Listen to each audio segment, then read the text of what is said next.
I'm Dr. Michelle, founder and creator of Secrets of Life and Death. Today, I'm going to share with you some information about how to go from being a pleaser to being an influencer. Now, maybe you're getting a little frustrated with being the good girl or the good boy and following all the rules around the current virus scare. Feeling a little controlled, feeling a little frustrated, feeling a little tired of this. Well, so far I've been sharing trainings that help you to utilize this time for your benefit. And that's what I want to do today as well. I'm scheduled to give 3 presentations on how to become a leader, not a hero. And I'm going to talk to you today about how to be an influencer, not a pleaser, which is kind of the same thing. So I said to you, I'm Dr. Michelle Pedicola. I am a life transformation coach. And years ago, I created a documentary film series called Secrets of Life and Death. It was a huge breakthrough in my life. It was a breakthrough from being a pleaser to living my purpose, which is the #1 secret of living without regret. Living your purpose, sharing your passion, sharing your gifts. And that's what I'm going to be talking about in those presentations. I have been sending you invitations to at least some of them. One of them you may not be able to go to. It's my Toastmasters meeting. Although actually you can even do that. That's open to the public.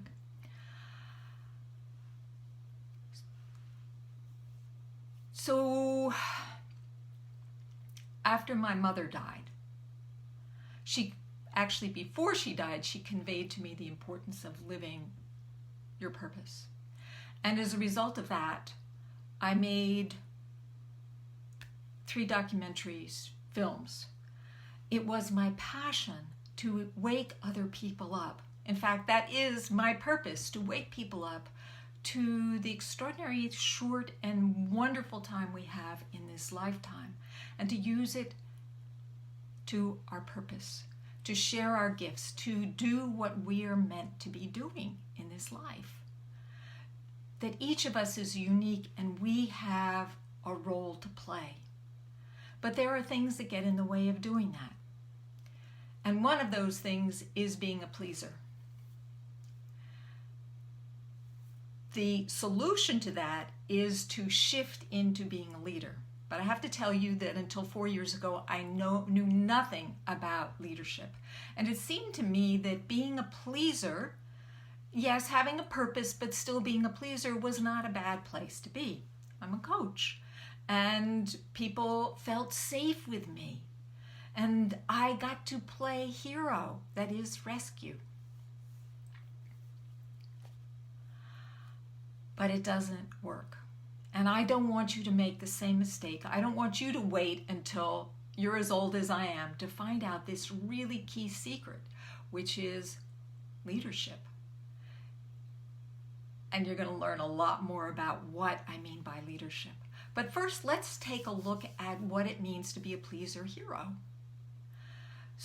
As a coach, a pleaser is somebody who gives their services away for free or practically free or very low price because they don't want to upset people and they want to be of service.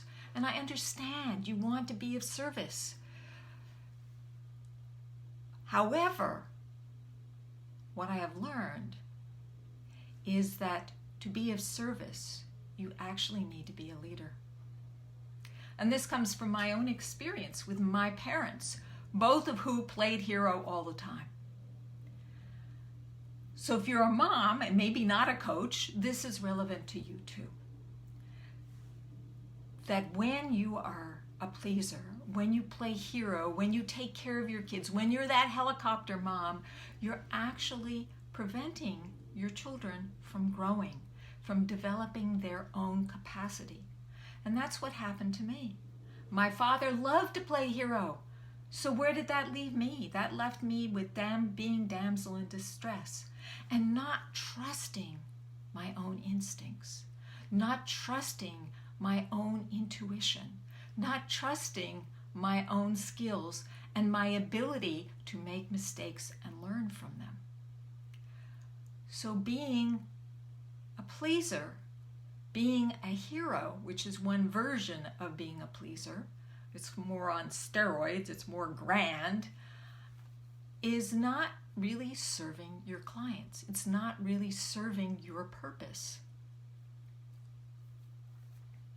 And when you do that, when you continually give your service away, when you put other people's needs ahead of your own, when you don't take time for yourself, you feel really virtuous. But in the end, you feel overwhelmed, exhausted, and resentful. And then the little digs start coming in, don't they? Because your inner child is trying to get some space back to herself. And so she's pushing people away. Now, pleaser is not the only role, the only pattern that, hi, thank you for joining. Pleaser is not the only pattern that gets in the way of our leadership. The other pattern is the manager-controller.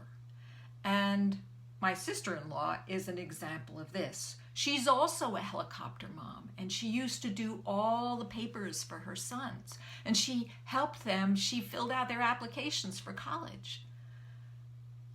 Because now she's in control and she can be sure that they're going to get results. But what happens to them when they don't learn how to take care of themselves? So both patterns can get in your way. So I did not know the first thing about leadership until about 4 years ago, as I mentioned in the beginning. And I was introduced to the concept of leadership when I joined Toastmasters, which is, I'm sure you've heard about it. Toastmasters is a place where you go to learn to be a better speaker. Now, I had already been speaking for 18 years. And I was a pretty good speaker. I mean, people loved my speeches, and they found me very inspiring and very entertaining. But they really weren't signing up. So there was something wrong. So I came to Toastmasters thinking that maybe I could get to be even a better speaker. And they gave me this manual. Well, they gave me a manual about how to be a better speaker, but they also gave me a manual on how to be a leader. What's this leadership thing? I'm a coach. I'm supposed to be present. I'm supposed to be of service. Why do I need to be a leader? 6 months later, I became the president of my club, Heart to Heart. And it set me on a journey of transformation. I learned so much about how leadership is essential to serving my people and for you to serve your people. Now, when I came in as president, I was actually motivated by that pleaser, that hero motivation.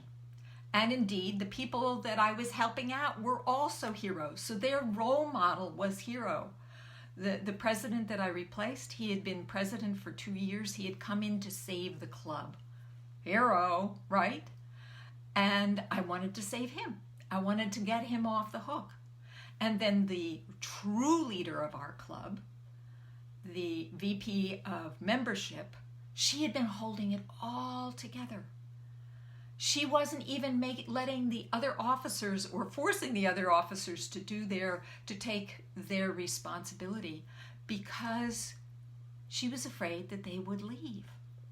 So I came to rescue her. I came to take at least half of the burden off of her.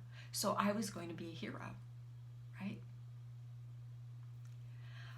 But before he left, the president of the club said to me, well, being a president is the easiest thing. All you need to do is delegate. Delegate? Well, we hardly had enough people in the club for there to be anybody to delegate.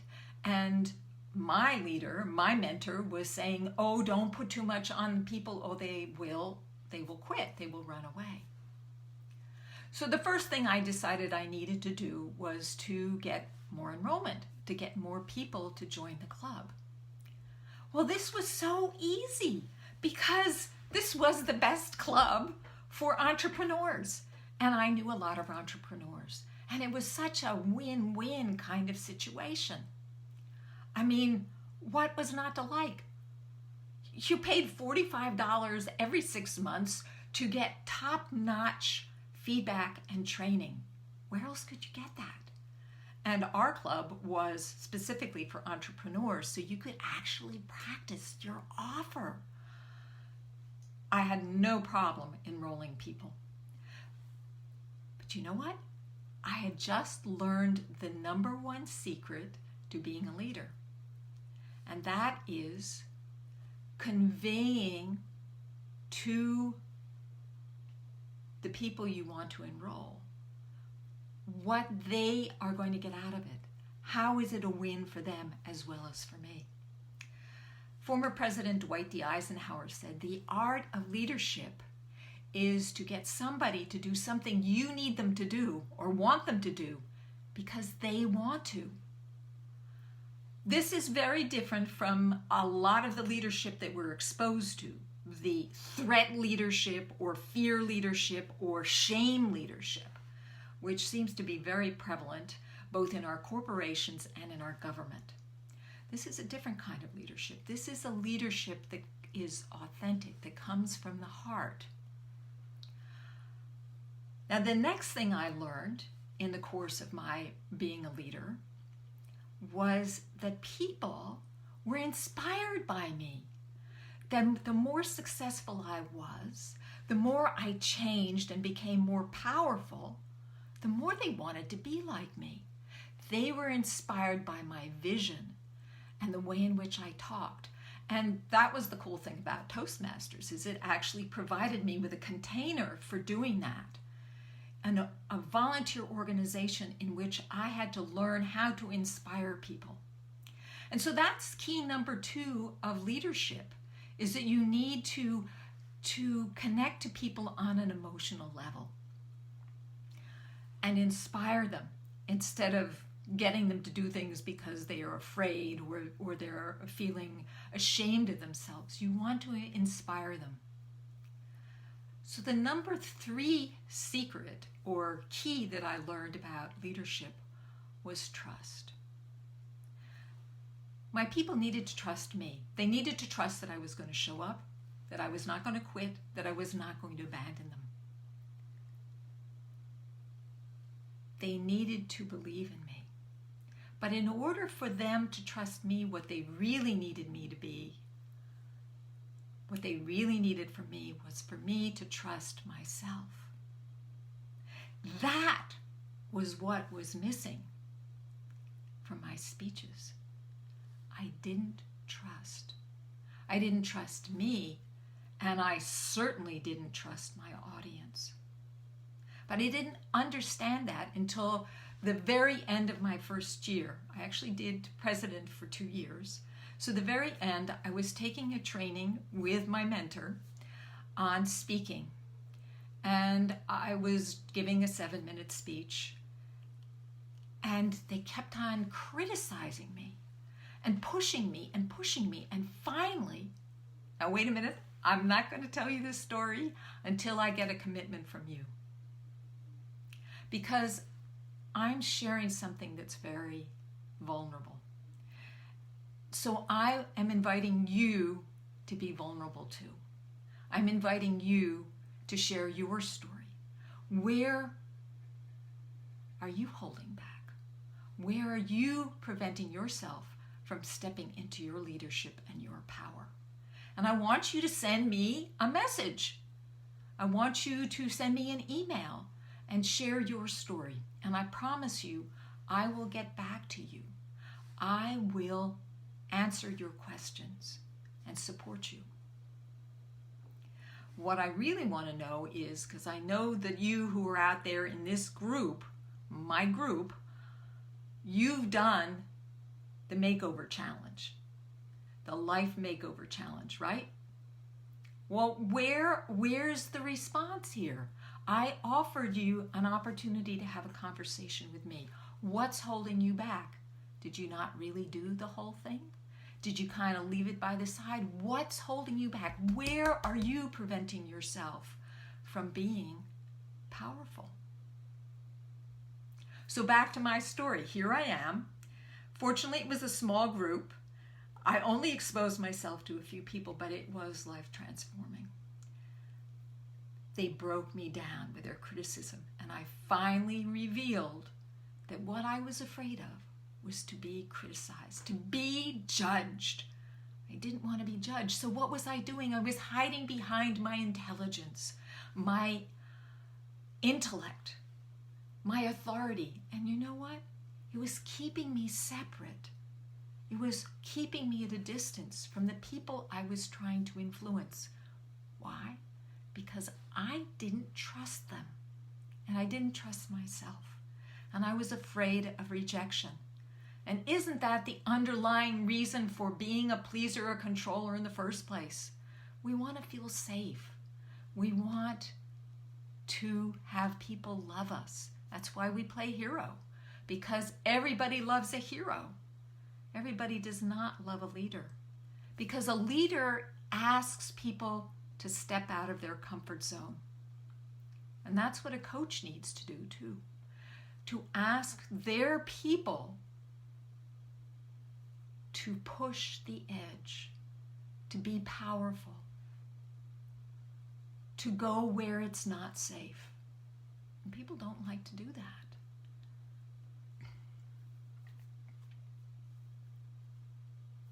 So it takes time to develop this, to change the pattern of pleasing or controlling.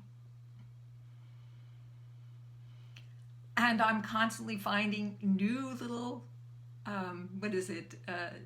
distinctions in my life to make it even better. And that's why when I work with my clients, I work with them for a full year. I used to work with emotionally challenged adolescents on the Navajo reservation.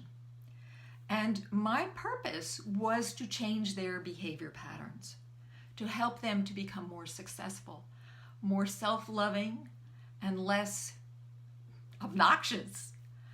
And it takes time. It takes work.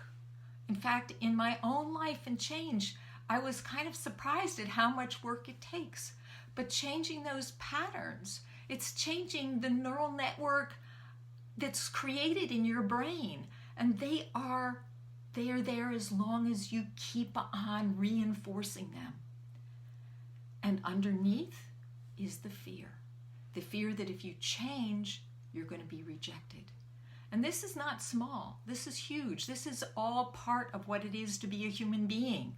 We are wired to bond. We do not like to be rejected. Rejection is life-threatening. It feels life-threatening. To become a leader, you have to surpass that.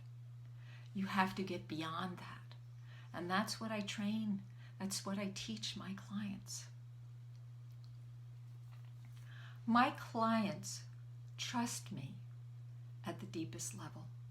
They tell me their most shameful secrets because they trust me. And I have found it is not enough. Yes, it's good for them to feel safe and accepted. Then they need to take the steps to change. And that's what I learned from Toastmasters, is to be a leader and an influencer and get people, motivate people, and hold them accountable. And that's what you need to be. That's what you need to do if you are a coach or healer, influencer, change maker, mother, father. You don't want to do it through threat. You want to inspire people, but to hold the space for them to learn that, as I want to hold the space for you. So I've made an offer to you. Go back to the Facebook challenge, the Life Makeover Challenge, and look at it again from the point of view of stepping into your leadership and power, and see where you're blocking yourself. See where you're holding back from being powerful. And then go ahead and either write the story and send it to me in a message, or reach out and have a conversation with me. I'll go over all of your worksheets with you and give you a tool that will enable you to move forward. I want to see you change. Yes, here's the cliche. The world needs you. It's true. The world needs all of us. It's not a secret. It's not like, every one of us is part of the whole. And as each of us step into our authenticity, our vulnerability, our honesty and truth, as each of us become truly who we are, this planet will transform. And as you start to do that, just doing that, because people feel it when you are true, when you're authentic, people will change. And that's what true influence is. If you want to know more, if you want to learn more, please come to my events. I have one coming up next Tuesday, and I've posted it in the Facebook group. And I will be letting you know about other opportunities as they come along. That's it for today. Be brilliant, and bye for now.